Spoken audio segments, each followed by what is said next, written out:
buenas noches. Bueno, agradecer a Alexa Cady como siempre, al Colegio de Abogados de Cusco también por la invitación.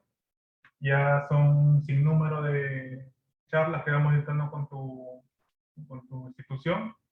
Bueno, en esta oportunidad no es lo contrario, ¿no? Bueno, como indicaba Milton, soy Branko Ivankovic, soy abogado, tengo una maestría en Derecho Penal por la Universidad Católica de Perú, egresado de la maestría de Filosofía Jurídica de la Universidad Carlos III de Madrid, amicus curiae de la Corte Suprema en temas de feminicidio y violencia de género, y obviamente litigante especializado en corrupción de funcionarios y lavado de activos.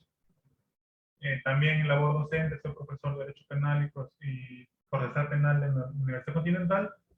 Y bueno, sería mi breve adelanto de mis créditos, y en esta oportunidad lo que vamos a ver es la teoría de la imputación objetiva. Lo ideal sería que, como es un tema eminentemente práctico, el aspecto dogmático a fondo y requeriría un seminario un poquito más amplio.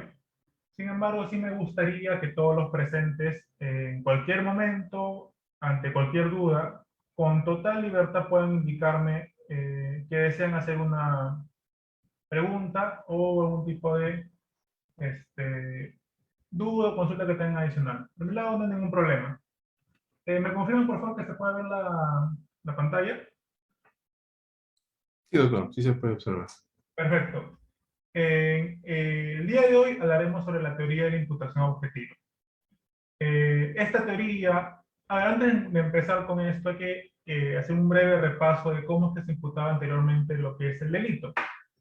El delito, ya cuando se incorpora como tipo penal con una serie de modificaciones, desde que van desde von Behling, pasando por von Lis, después la finalista, funcionalista que estamos actualmente.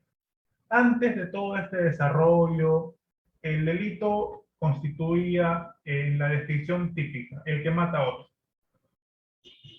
La valoración más primigenia, menos desarrollada, en bruto, por decirlo de un modo, era simplemente verificar si una persona había producido la muerte de otra. Con esto quedaba claro que se había cometido el delito. Obviamente hablando en términos muy básicos, pero ocurre una serie de modificaciones, se incorporan elementos que van conformando la teoría del delito. Se habla ya no solamente de un tipo penal o de descripción de la ley, se incorpora un criterio de conducta humana, se incorpora un criterio de tipicidad, de culpabilidad, antijuridicidad y culpabilidad, y finalmente ya unas corrientes más recientes se empiezan a reconocer en la punibilidad, corriente entre la cual yo me incorporo. Dentro de todo este marco nace lo que es la teoría de imputación objetiva, que es una forma en la que vamos a valorar la imputación de los elementos objetivos de un tipo penal. En este caso, lo que haremos es un breve análisis de cada uno de los elementos sobre la base, obviamente, de un caso práctico. En este caso tenemos esta estructura, haremos introducción, que es en la que estamos en estos momentos, y posteriormente pasaremos a analizar cada uno de los elementos que componen la teoría de imputación objetiva. La idea, lo ideal es que, al menos en lo básico, pueda cada uno de los presentes identificar estas estructuras y aplicarlas a un caso concreto.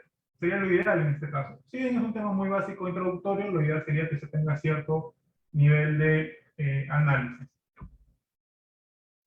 Con esto hay que tomar en cuenta algo muy importante, que es lo que ya les venía advirtiendo. Con la imputación objetiva se deja de analizar la sola existencia fenomenológica de los elementos del tipo. En buen romano, ¿qué significa esto? Se deja de lado de hacer un checklist de si murió alguien, hay homicidio, de si se llevó un objeto, hay hurto o robo, si se engañó, hay estafa. Se deja de lado eso y se empieza a hacer unas valoraciones más específicas respecto a cómo es que vamos a interpretar estos elementos. Es decir, la sola existencia de un elemento del tipo objetivo desaparece. Por eso, en este caso lo que tenemos es que hablamos de que la constatación descriptiva basada en los hechos ya no va a permanecer, va a desaparecer por completo. ¿Por qué? Porque A raíz de esta nueva interpretación, a raíz de esta nueva valoración, lo que se incorpora es, oigan, estos elementos forman parte de un ordenamiento jurídico, forman parte de una estructura normativa que nos dice qué es lo que está permitido, qué es lo que está prohibido. Es decir, forma parte del derecho.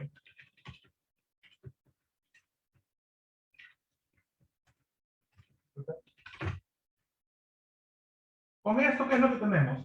Ya no solamente es la constatación, ahora hablamos de la valoración. Los hechos empiezan a ser valorados. Por ejemplo, un caso concreto. Juan le dispara a Pedro y lo mata. Anteriormente, el delito homicidio. ¿Ya? La sola descripción fáctica de los hechos, remitiéndonos a esta parte, nos diría, Juan disparó el arma y mató a Pedro, sí, bueno, por lo tanto hay homicidio, se cumplieron los elementos del tipo objetivo. Sin embargo, las valoraciones recientes, bueno, las formulaciones dogmáticas recientes, ni tan recientes, tienen más de 30 años, la formulación dogmática vigente, ¿qué nos dice? Estos criterios, este hecho, no debe ser valorado únicamente sobre la base de la presencia o no de los elementos objetivos. Esto ya no. Entonces, vamos a valorar el contenido de los elementos del tipo objetivo. En este caso es el que mata a otro. A otro. Vamos a intentar entender qué contenido o a qué hace referencia esta disposición normativa. Adelantándonos un poco, podemos tomar en cuenta, si bien Juan disparó, ¿qué ocurriría si la conducta que produjo la muerte no fue la de Juan, sino una conducta imprudente de Pedro, la víctima? En este caso, lo que tomamos en cuenta, oye, sí, probablemente no basta la sola descripción fáctica. Hay que ver si en los hechos hay una valoración distinta que permita encuadrar o no los hechos en un tipo penal. De esto se encarga la imputación objetiva. Vamos a analizar, vamos a revisar si hay elementos que permiten establecer si a nivel de tipo penal se presenta o no un delito. Para esto es importante tomar en cuenta la estructura y dónde nos vamos a ubicar. Esta es la teoría clásica del delito. Algunos autores, como les indicaba, incorporan lo que sería la punibilidad.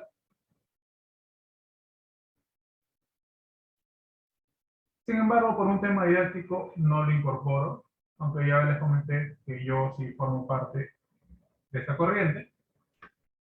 Digamos, la conducta humana, ahí hablamos de la acción, la omisión, etcétera, etcétera, etcétera. La tipicidad, sabemos el tipo objetivo, el tipo subjetivo, es decir, la descripción típica, el tipo penal, el artículo de la parte especial que regula una conducta. Ese es la tipicidad. La antijuridicidad es la puesta en peligro o lesión de un bien jurídico, y la culpabilidad, en buena cuenta, es la capacidad de hacerse responsable penalmente. Dicho esto, la tipicidad, la teoría del delito, aborda y comprende la imputación objetiva en esta etapa, en la tipicidad. ¿Ya? Pero hay un punto importante. La tipicidad se divide en dos. En tipo objetivo y tipo subjetivo. Tipo subjetivo es dolo, culpa y todas sus variantes. Nos hemos quedado que estaba explicándoles que a nivel de teoría del delito, la imputación objetiva va a tomar lugar justamente en la etapa de tipicidad. La tipicidad se divide en tipo objetivo, tipo subjetivo. En el tipo subjetivo tenemos dolo, culpa y todas las variaciones que pueden haber y que hay. En el tipo objetivo tomamos en cuenta una serie de factores adicionales. Elementos objetivos como verbo rector, sujeto activo, sujeto pasivo, podemos incorporar criterios como autoría y participación, etcétera, etcétera, etcétera.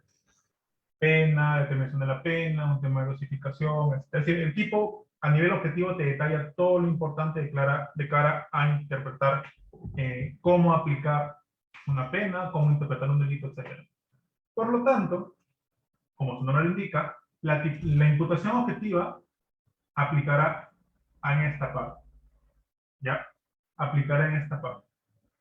Todo lo que venga de imputación subjetiva es distinto, ¿ya? Es otra cosa.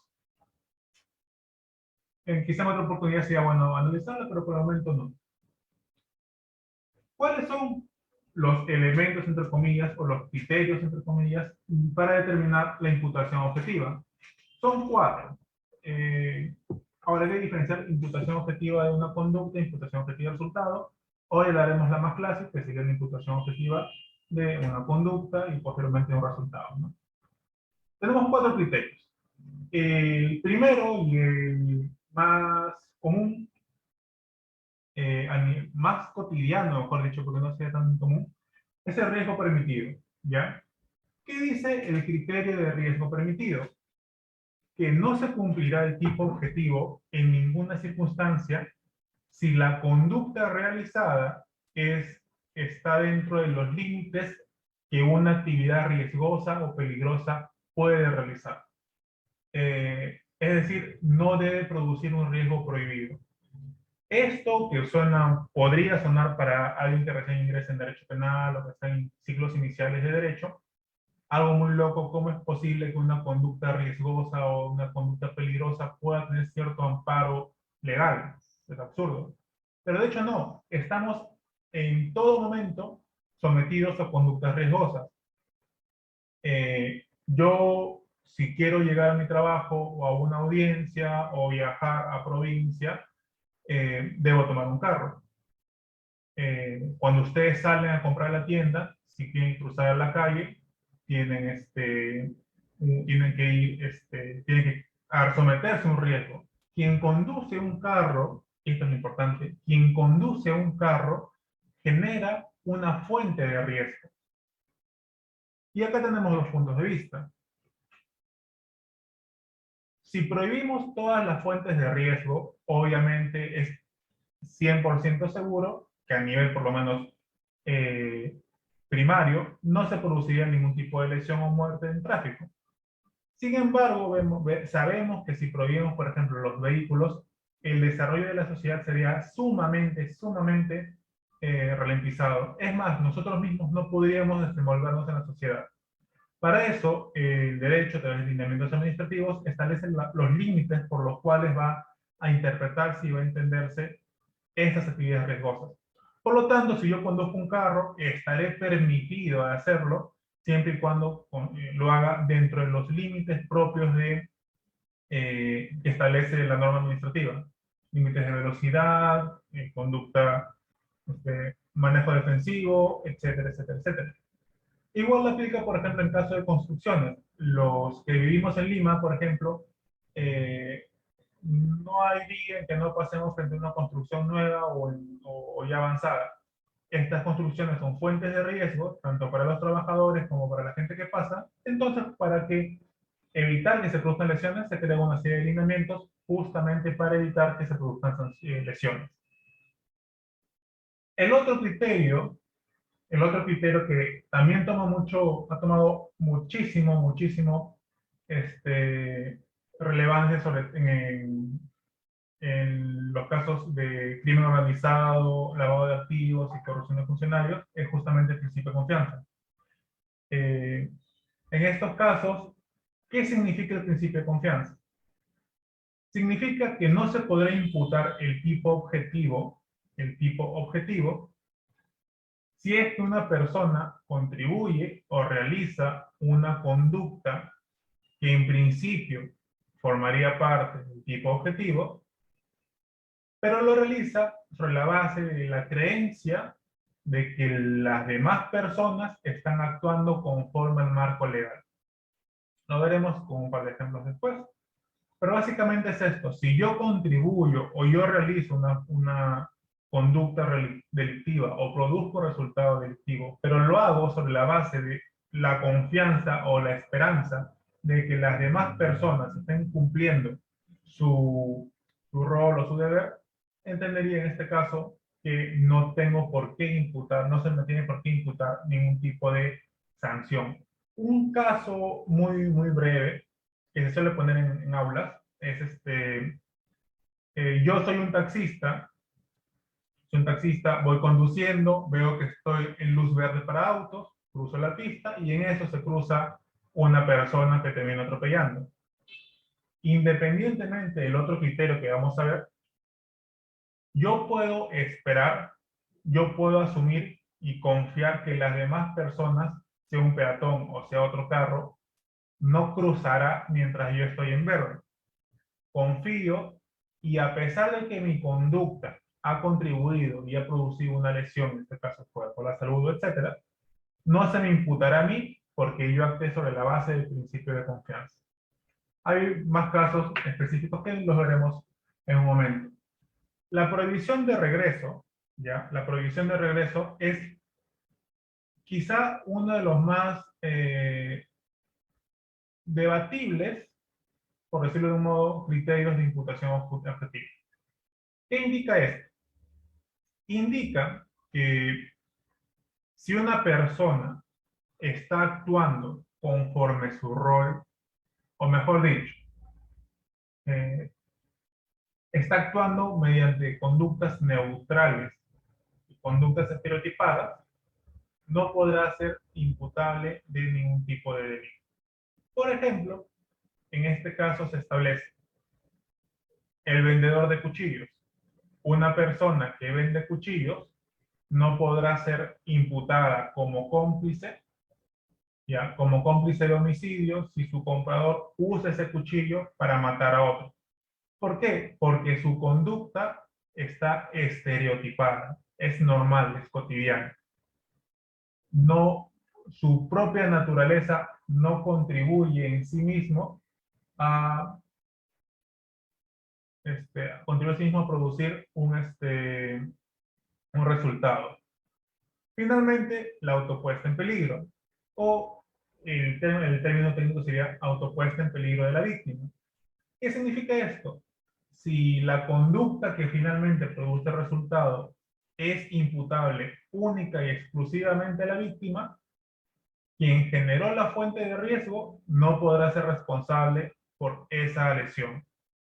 Retomando el caso del carro que está en luz verde,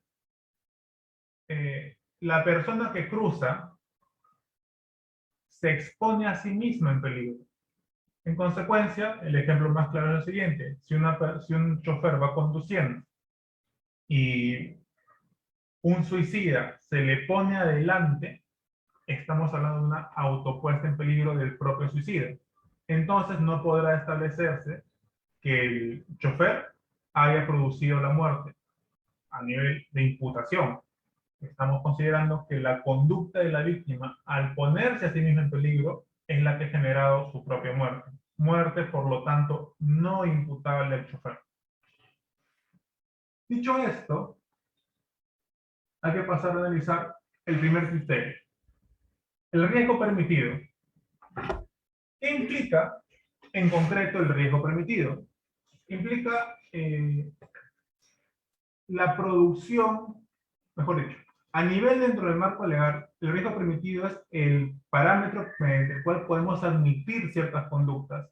Es el parámetro mediante el cual resulta incluso necesaria para la sociedad admitir conductas riesgosas. El caso, por ejemplo, de las construcciones, el caso del taxista para ir a nuestro trabajo, el caso incluso de un constructor, una persona que te instala los canales eléctricos en tu casa. Son actividades riesgosas. Ahora bien, ¿cuándo es que opera el principio de confianza? El riesgo permitido opera siempre y cuando las conductas hayan sido realizadas dentro de los límites permitidos. Por eso es riesgo permitido. En este caso, por ejemplo, los taxis, las combis, etcétera, son riesgos necesarios. Serán necesarios, sí, pero ello no implica que cualquier tipo de actividad de tránsito, por ejemplo, vaya a ser siempre protegida por el riesgo permitido. ¿Por qué? Porque habrá presencia de imputación en dos escenarios. Cuando se excede el riesgo permitido o se produce abiertamente un riesgo prohibido, que sería básicamente hablar de lo mismo pero en dos términos distintos. Cuando hablamos de exceder el riesgo que es un riesgo prohibido, estamos hablando de, por ejemplo, tenemos un límite de tránsito de zona urbana 30 kilómetros por hora. Mientras el taxista esté yendo a menos de 30, estamos dentro de los límites de riesgo permitido. Sin embargo, si va a 31 kilómetros, ya superó este riesgo permitido. Por lo tanto, lo que se produce acá es justamente un riesgo prohibido.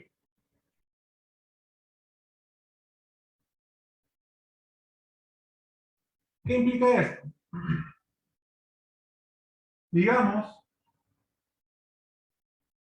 que por X circunstancia, el taxista, dentro de los límites permitidos, produce un daño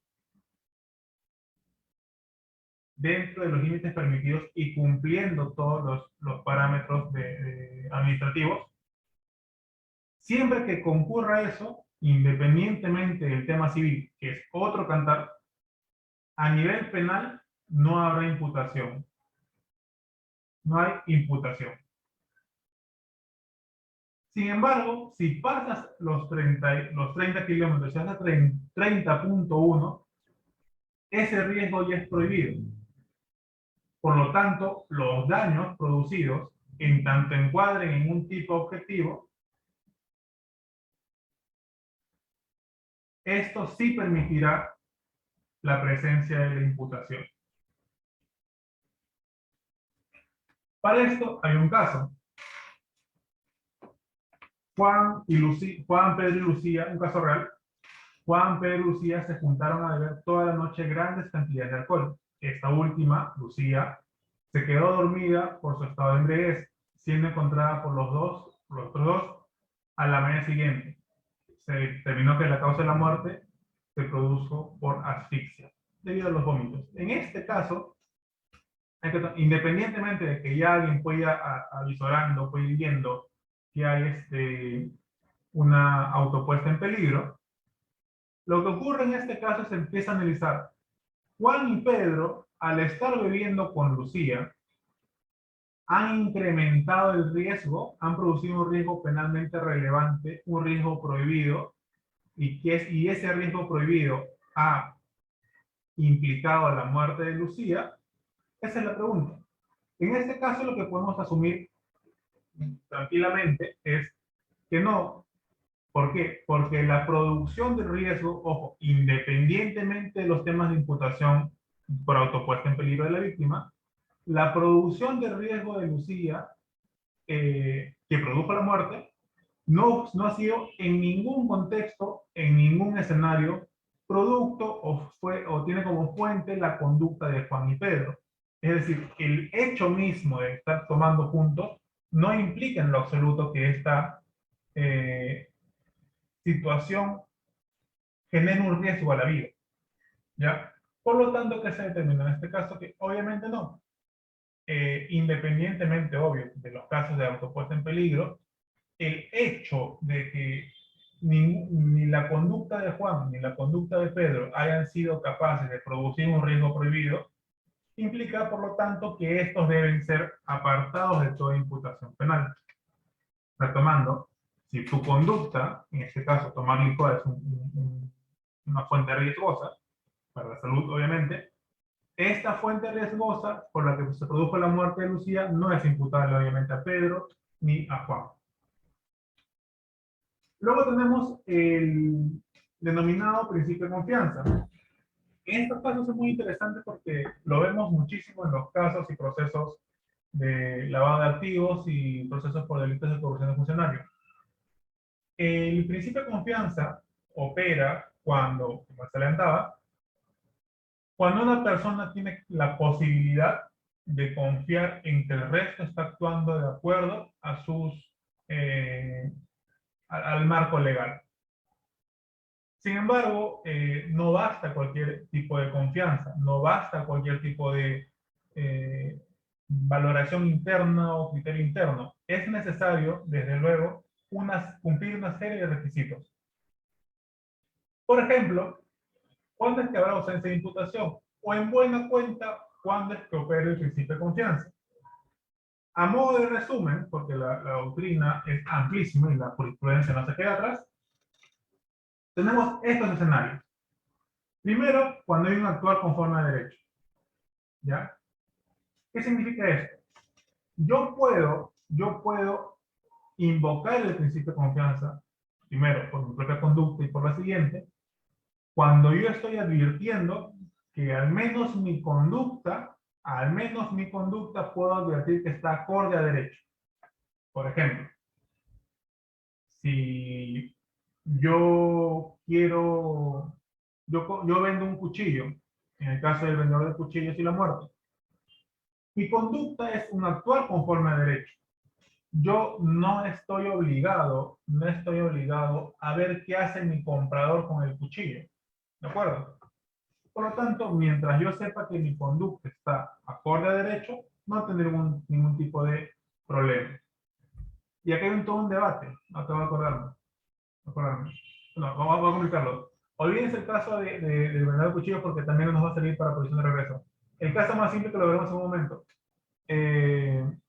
Si me da tiempo, vamos al debate, es muy interesante conversarlo. Ya, bueno. En el caso de... que vamos adelante. Bueno, digamos. Primero, actuar conforme a derecho. Yo sé que mi conducta está acorde a derecho y puedo presumir que la de los demás también estará acorde a derecho. ¿Ya? Siguiente es cuando habrá ausencia de imputación, cuando yo no tengo el deber de verificar lo que realiza otro. ¿Ya? Vamos poniendo el ejemplo para que se entienda mejor. Juan es hijo de Lucía, ¿ya? Y le ayuda con su mudanza. Luego de ello se entera que varios de los bienes que ha ayudado a mover eran un producto de un delito, de un hurto, por ejemplo. Regresemos. Si hay una ausencia de deber de verificación, es decir, si yo no tengo el deber de verificar que la conducta de otra persona está acorde a derecho, también puedo operar el principio de confianza.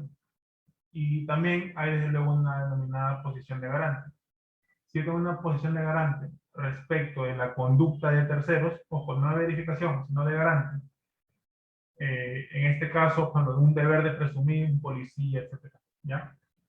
En estos casos, yo puedo, siempre y cuando haya ausencia de esta posición de garante, podría desde luego aplicarse el principio de confianza y por lo tanto no habría imputación. Entonces, ¿desde cuándo sí hay imputación? Obviamente no opera el principio de confianza sobre la base de actividades abiertamente ilícitas. Yo no puedo invocar un principio de confianza si es que sé y soy consciente que estoy contribuyendo directamente con una actividad ilícita. ¿Ya? Muy importante.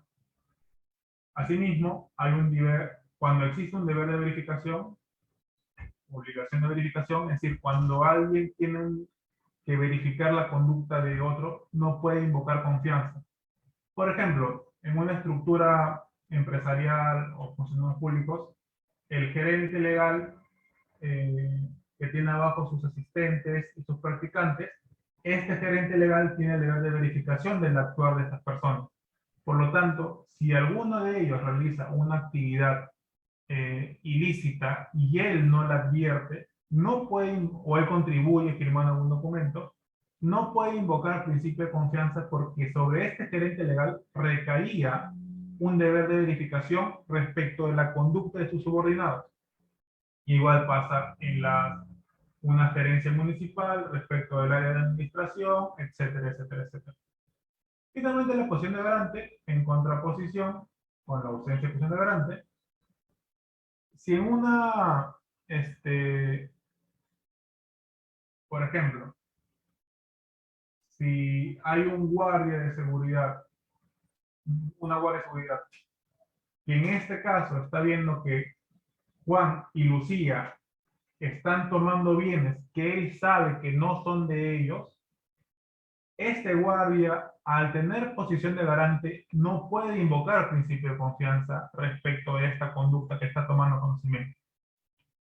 Tampoco puede invocar, desde luego, si le piden ayuda para cargar las cosas, no puede ampararse en el principio de confianza justamente porque su deber de garante le impide y le obliga a presumir y analizar la rectitud de esa, verificar la rectitud de esa conducta. En este caso, y provisión de regreso. Y les dije que olvidemos un momento el tema de vender cuchillos en principio de confianza porque iba a entrar un problema, un debate interesante, pero no es el momento. ¿Ya? ¿Qué es la prohibición de regreso? La prohibición de regreso implica, la prohibición de regreso implica, es un criterio de imputación mediante el cual se establece que no se podrá imputar responsabilidad penal a aquellas personas que realizan conductas que por su naturaleza no son relevantes penalmente, no son relevantes para sancionar. ¿Cuáles son estas conductas? Conductas neutrales, conductas estereotipadas y conductas cotidianas. ¿Ya? Cuando hablamos de conductas neutrales, son conductas que en sí mismas no implican una fuente de riesgo. Tal cual. Ir a comprar eh, una galleta en la esquina, ir a comprar un cuchillo, es una conducta neutral. Ser taxista es una conducta neutral. Sin embargo, el ser taxista además requiere una serie de requisitos adicionales. Conductas estereotipadas. Cuando hablamos de conductas estereotipadas, son aquellas que están determinadas por el ejercicio de una función específica. Por ejemplo, el taxista, cuando hay un taxista, ese taxista tiene una conducta basada en su rol de taxista, mientras ejerce de taxista. Es decir, un taxista, entendemos, no te debe llevar por lugares peligrosos, no debe cambiar las rutas, un taxista no contribuye a actos delictivos. Asimismo, un médico, mientras opera, entendemos que tiene unos lineamientos mediante los cuales debe operar unas bases, unos criterios de operación, el fenómeno técnico, pero este tipo de conductas son las que regulan. Igualmente, cuando un abogado brinda una asesoría, se entiende que las conductas estereotipadas cumplen los parámetros propios del ejercicio de la profesión, un bombero, etcétera. Igual. Y las conductas cotidianas sería básicamente el conjunto de ambas, ¿no? Todas aquellas conductas que son propias de la cotidianidad, que son asimiladas por la sociedad, forman parte, obviamente, de la prohibición de regreso. Por lo tanto, cuando hay una conducta que no está dentro del marco de lo cotidiano, no está dentro de lo marco de lo neutral y no está dentro de lo marco de lo estereotipado, no podrá invocarse prohibición de regreso. Por lo tanto, habrá imputación. Veamos este caso. Juan, el caso real, realizando su labor de taxista, fue abordado por Pedro, quien lo condujo hasta un inmueble. Al llegar, ingresó su vehículo hasta la cochera, donde Pedro y Lucía empiezan a meter en el carro varios bienes, para luego indicarle que se marche. Posteriormente fueron intervenidos por la PNP porque los bienes habían sido objeto de robo. En este caso, el taxista, dentro de su labor cotidiana, de su labor de taxista, ha realizado una conducta neutral, una conducta estereotipada. ¿Por qué? Porque es propio de la actividad de taxista a veces recoger pasajeros, es propio de la actividad de taxista a veces llevar paquetes o que suban cosas a la parte de atrás del carro, a la guantera, así que ahí en esos casos es cuando opera la prohibición de regreso. Retomando el caso del del cuchillo. ¿Por qué les pedimos hace un momento que se retire el tema del cuchillo? Porque si bien un vendedor de cuchillo es una actividad normal, cotidiana, neutral, hay un debate muy interesante. Es, ¿qué ocurre si el vendedor de cuchillos sabe que con su cuchillo, con la venta de su cuchillo, estará brindando apoyo directo a un homicidio? Por ejemplo, el caso que se pone, si el vendedor de cuchillos ve en la puerta de su tienda que una persona está intentando matar a alguien a golpes y va a su tienda y dice, véndeme un cuchillo, y a pesar de eso lo vende y con ese cuchillo mata a la persona, hay un debate que yo creo que está muchísimo muy claro, que en estos casos no está amparado por la prohibición de regreso. ¿Por qué? Porque la escena en principio ya no es cotidiana. No es cotidiano que alguien venga a tu tienda a pedir un cuchillo después de que en la puerta de la misma ha estado golpeando a muerte a otra persona. Es un tema los funcionalistas radicales insisten que incluso en este escenario la imputación objetiva no opera. Por lo tanto, sería una causa de exclusión de imputación objetiva. Es un debate muy aparte. Y por eso yo prefiero encuadrarlo en ciertos casos con un tema de principio de confianza. Pero bueno, por tanto, otro tema. Finalmente, la imputación a la víctima. En estos casos, su nombre lo indica. ¿Qué es la imputación a la víctima? Es imputación a la víctima o autopuesta en peligro a la víctima, es lo mismo. Es cuando el resultado de la muerte puede ser, el resultado de la lesión puede ser producida, puede ser atribuida específicamente a la víctima, porque ella es la generadora del riesgo del resultado. Para esto, recuerden el caso del peatón suicida. Si hay un peatón que se lanza delante de un carro para que lo atropellen con una olla o voluntad suicida, el taxista no será responsable por esa muerte, porque opera una autopuesta en peligro de la víctima. Sin entrar mucho detalle, la autopuesta en peligro puede ser desde luego culposa o dolosa. Entonces, dicho esto, para que opere la imputación a la víctima o la autopuesta en peligro, se requieren al menos estos requisitos. Primero, que haya una actuación por la propia víctima. Es decir, que la víctima sea la que produzca la fuente de riesgo, contribuya a la misma o que produzca resultados o que busque resultados. Finalmente, bueno, continuando, que la conducta del sujeto, de quien produce la fuente de riesgo, dígase taxista, no haya excedido el riesgo permitido. Es decir, si el taxista ha estado dentro del riesgo permitido, esta conducta suicida no será imputable a él. Por lo tanto, no responderá ni por homicidio doloso ni culposo. Desde luego, hay una posición de garante. Si yo tengo una posición de garante respecto de terceros y dentro de mi posición de garante yo he podido evitar la autopuesta en peligro, y lo he hecho, puede ser un debate interesante. ¿Qué significa esto? Digamos que yo soy taxista, tengo un deber de protección respecto a la sociedad, y solamente cuando mi posición de garante no pueda ser ejercida, solamente en esos casos se aceptará la autopuesta en peligro. Es decir, cuando se ausente esa posición de garante. No porque no lo tenga, sino porque no es posible aplicarlo en el caso concreto. Me explico.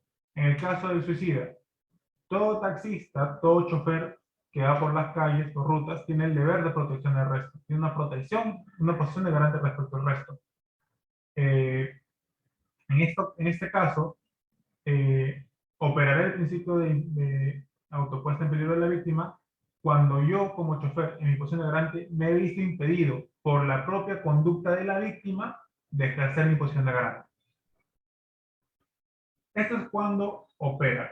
Entonces, ¿cuándo no opera? Obviamente, cuando prevalece la posición de garante del creador, del riesgo. Es decir, si yo soy un taxista y estoy viendo a 3, 4 cuadras que hay una persona que se quiere cruzar por mi vehículo, delante del vehículo para matarse, yo estoy advirtiendo eso, y tengo toda la posibilidad de evitar ese resultado y a pesar de eso no lo hago, ahí no puedo invocar autopuesta en peligro de la víctima. Y ahí hay una obligación de soportar el riesgo. En estos casos, hay que tomar en cuenta, cuando hay que diferenciar entre riesgo y resultado. Riesgo es la exposición, la puesta en peligro de algo. Resultado es justamente eh, la eh, mm, producción final de la lesión de bien jurídico, la lesión en concreto. Entonces, cuando hablamos de que hay una obligación de soportar el riesgo, es que la persona que contribuye a la puesta en peligro de la víctima, eh, ella debía evitar ya el aumento del riesgo. Es decir, tenías la obligación de no producir ese riesgo, dígase un incendio, soportar, aguantarlo. Y finalmente, en el tema de riesgo y resultado, no pueden ser imputables al su creador. Es decir, eh, como les indicaba, hay dos posiciones, dos criterios que toman en cuenta: el riesgo y el resultado. Yo puedo ser generador como existe una fuente de riesgo, pero el resultado no puede ser imputable también en mi persona. Podría imputárseme la creación de un riesgo, pero si se me imputa riesgo y resultado, obviamente no estaríamos ante un caso de imputación a la víctima. Finalmente, otro caso real: un grupo de jóvenes realizaba un deporte llamado, se denominaba autosurfista. Consistía en que una persona se ponía en el techo de un carro mientras se conducía y van conduciendo a alta velocidad. El de arriba está en el aire surfeando, entre comillas, mientras que el de abajo mantiene el control de la velocidad. En este caso, por ejemplo, hay un debate, o había un debate, respecto de qué ocurre en este caso. Por esta actividad, uno de los jóvenes que estaba en el techo termina lesionándose. Se veía si el conductor era plenamente responsable o no. En este caso, yo considero que obviamente sí es responsable porque él tenía que posición de garante respecto de sus pasajeros, entre los cuales estaba desde luego el surfista del techo. Así que en este caso, incluso un tema más específico, no que hablamos de una participación en una autopuesta en peligro y heteropuesta en peligro consentida. Son temas un poquito más complejos. Bueno, chicos, entonces sería por mi parte, sería todo. Disculpen que hace un momento se me fue la señal sin querer. Así que si hay alguna duda o consulta, con todo gusto estoy a su disposición. Muy bien, doctor, muchas gracias por la ponencia. Sí, vamos a darle el uso de la palabra a los compañeros que deseen hacer alguna pregunta, consulta, sugerencia. Esta es una de las partes donde pueden participar, estimados compañeros. De no ser el caso, entonces se va a sobreentender que ha quedado todo claro por parte del doctor Blanco, que siempre es didáctico en sus clases. Es por eso que siempre lo invitamos al doctor. Hay una clase muy buena que hace el doctor siempre en autoría y coautoría. La verdad que es una de las mejores clases creo que he visto el doctor Blanco. Igual esta, así que es un tema nuevo, es un tema nuevo. Así que vamos a invitar al doctor para que pueda exponer también de nuevo ese tema, porque ahora tenemos un grupo nuevo de amigos. Bueno, Sí, todo gusto, como te dije. básicamente son casi todos del norte y yo creo que sería bueno que lo escuchen al doctor en ese tema y van a aprender. La verdad que el doctor con sus ejemplos aprende bastante. Con todo Muy bien, gusto. doctor, parece que ya ha quedado todo claro, así que vamos a agradecerle, a felicitarlo Por favor. también por su ponencia. Sí, José María, si Sí, deseas. ¿cómo está? Buenas noches. Muy buenas noches. Mi nombre es José María Valdera, soy de Bolivia. Estuve escuchando atentamente al doctor y la verdad que muy agradecido por la ponencia. Doctor, tenía una consulta, una inquietud. Quería saber si se puede aplicar varias de estas teorías a un solo caso. Por ejemplo, en el caso que usted mencionaba del vehículo que se para en semáforo rojo debidamente, cambia a verde y por principio de confianza, él obviamente confía de que va a parar el del otro lado porque está en rojo. Sin embargo, viene una motocicleta imprudentemente, se pasa el rojo y bueno, pues y él puede alegar el principio de confianza y también de autopuesta en peligro de la propia víctima. A eso va mi consulta, doctor. Muchas gracias. Muchas gracias, José María. Gracias por la pregunta. Y completamente sí. El chofer, por su conducta, puede invocar principio de confianza. Un momento, yo he actuado conforme a los lineamientos propios. Yo confío en que el resto de personas van a actuar respetando las luces rojas y verdes. Ese con respecto a su conducta. Y con respecto a la conducta del mototaxista, puede indicar, motociclista, me dice, ¿no? Motociclista, pues la conducta del motociclista encuadra completamente en una autopuesta en peligro. Es decir, ni mi conducta es atribuible a mí y la conducta del propio motociclista hace que sea él responsable de su propia lesión o muerte. Sin ningún problema, estimado José María.